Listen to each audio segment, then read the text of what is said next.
എനിക്ക് പറയാനുള്ളത് ഞാൻ പറയും. അത് ആരായാലും ഞാൻ പറയും. ഇനി സർക്കാർ എന്നെ തൂക്കിക്കൊന്നാലും ഞാൻ പറയും. ഇങ്ങനെ തന്നെ വേണം. എല്ലാത്തിനും വിലയാ. 100% ഞാൻ യോജിക്കുന്നു. ഒരു ബ്രേസറിന് പോലും ഇപ്പൊ കൊടുക്കണം 100 രൂപ. കൽക്കട്ട, അഹമ്മദാബാദ് എന്നിവിടങ്ങളിലെ മില്ലുകളിൽ നിന്നുള്ള നേരിട്ടുള്ള സപ്ലൈ, ആദായ വിൽപ്പന, സൗജന്യ വിൽപ്പന ഇല്ല. നോക്കിട്ട് തീ അല്ലാത്ത എല്ലാം ഞങ്ങൾ കാശ് കൊടുത്താ മേടിക്കുന്നത്.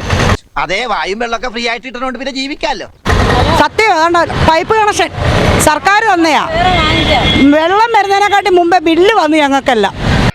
ഇതൊക്കെ എന്ത് ദൈവത്തിനാണോ ഉള്ളത്? വെള്ളം വരുന്നതിനെക്കാട്ടി മുമ്പേ ബില്ല് വന്നു. അങ്ങനെ എന്തെല്ലാം കാണാൻ കിടക്കുന്നു. അവര് വെള്ളം എരിനിർത്തലാക്കി, പഞ്ചസാര നിർത്തലാക്കി, മണ്ണെണ്ണ നിർത്തലാക്കി. വീരപ്പൻ ആളെന്ത് ഡീസന്റാ, ആൾക്കാരെ കൊല്ലുള്ളൂ. പക്ഷെ ഈ വീരപ്പനാണെങ്കിലോ ഇഞ്ചിഞ്ചായി പിഴിഞ്ഞ് എല്ലും തോലാക്കി കളയും. മനുഷ്യരക്തം കുടിക്കുന്ന ഒരു DTS രക്തരക്ഷസായാണ്. ഇതൊക്കെ ഒന്ന് കിട്ടുമായിരുന്നു വലിയ ഉപകാരമൊന്നും.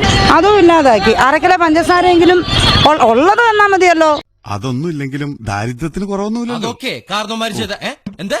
ഞമ്മക്ക് തരുന്നതിന്റെ 10 രൂപ വെച്ചാക്കി ഗോതമ്പ് പൊടിക്ക്. ഇപ്പം 6 രൂപയ്ക്ക് കിട്ടിക്കൊണ്ടിരുന്ന ഗോതമ്പ് പൊടി ഇപ്പൊ 1 കിലോയ്ക്ക് റേഷൻ കട 10 രൂപ വെച്ചാക്കി. അച്ഛൻ പറഞ്ഞു ഇതിലും ഭേദം കട്ടപ്പാറയായി കക്കാൻ ഇറങ്ങുന്നതാണെന്ന്. എന്നോ മെനഞ്ഞാന്നോ റേഷൻ കട ചെന്നപ്പോ 4 കിലോ കുത്തരി ഉണ്ട്, ആവശ്യത്തിന് പച്ചരി. ഈ പച്ചരി എന്തോത്തിനാ മനുഷ്യർക്ക്? പച്ചരി തിന്നാൻ വല്ലതും നടക്കുവോ? ഒരു നേരം വല്ലേ പച്ചരി കൊണ്ട് വല്ലതും ഉണ്ടാക്കി തിന്നാൻ പറ്റൂ? അതെ, പുറത്താരോടും പറഞ്ഞ് ഞങ്ങളെ നാറ്റിക്കരുതെന്ന് അച്ഛനോട് പറയാൻ പറഞ്ഞു എന്ന് പറ. പിന്നെന്തോ ഈ സർക്കാർ സൗജന്യം തരുന്ന ഒന്നും തരുന്നില്ല. ഞാൻ ഉപദേശിക്കുന്നു കരുതരുത്. മുതലാളി ഒരു ചെത്തിയാണ്.